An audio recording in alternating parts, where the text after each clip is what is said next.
Hello and welcome to Spirit of the Dice, and today I will be showing you what you need to get started playing Dungeons & Dragons. Finding out what you need to play Dungeons & Dragons can be extremely confusing, especially for new players, just because of the sheer wealth of knowledge and material that is out there. But today I hope to maybe trim down that list a little bit, maybe get you the bare essentials to get going, and then you can really go wherever you want from there. So, the first and most obvious answer is the three core books: the Player's Handbook, the Dungeon Master's Guide, and the Monster Manual. But really, only one of these is necessary to play the game, and that is the Player's Handbook. If you're an aspiring Dungeon Master that's looking to start a game, you need the core rules. If you're a new player that's joining a game, you need the core rules.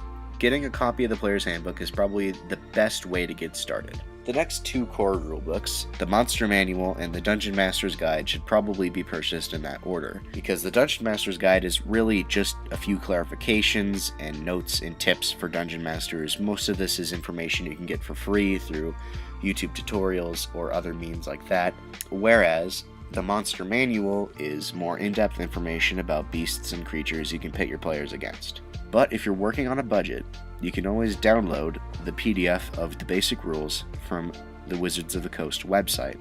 I've included a link to that in the description below. It's basically an abbreviated version of the Player's Handbook with a few less options and classes available, at least from what you can be taught from that book.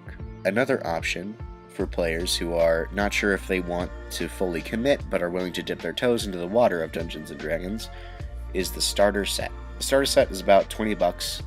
Most of the D&D books range between $20 to $30 depending on what you're buying. And the starter set comes with a basic campaign, basic rules, minus character creation, whereas it comes with a few pre-generated characters that are just missing a name and backstory. This is especially nice for people that don't want to spend hours figuring out how character creation works, because character creation is probably one of the longest and most tedious parts of playing Dungeons & Dragons. Besides the literature, you are going to need some friends, which for some of us might be a challenge. But if you're having difficulty finding people willing to play Dungeons & Dragons in your community or around you, you can always look online. You can watch a previous video I've made about making Dungeons & Dragons Discord servers to set up an online community and find people to play through that way. Or you can join an online game through a service like Discord or Roll20 or another similar format. Online is probably one of the better places to learn and talk and play Dungeons & Dragons because of the sheer scope of the connectivity you can achieve. Another option is to find friends and family, whether you're in like high school or college, or maybe you can start a game at your office.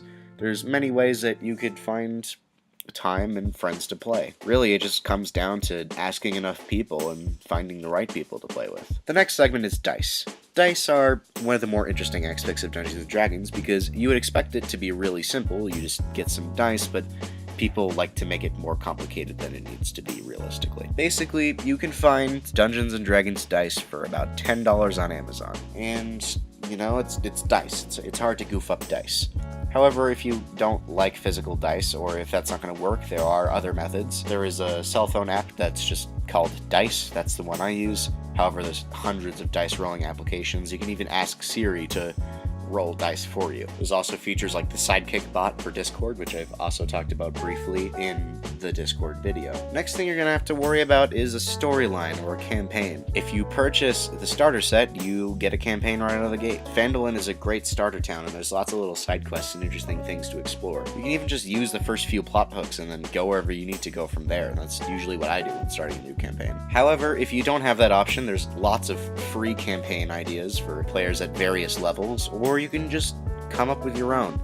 This is the longest option because, you know, you have to think and use your big boy brain, but it is usually more rewarding to play through your own storyline than something written up by somebody else. Anyway, I have been Spirit of the Dice, and I hope you enjoyed this D&D video. The first one got a bit more attention than I expected.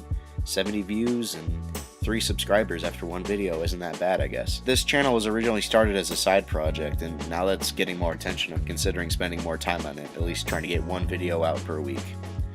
We'll see how that goes, though. For some reason, I doubt that's going to happen. Anyway, I have been Spirit of the Dice, and I will see you later, adventurers.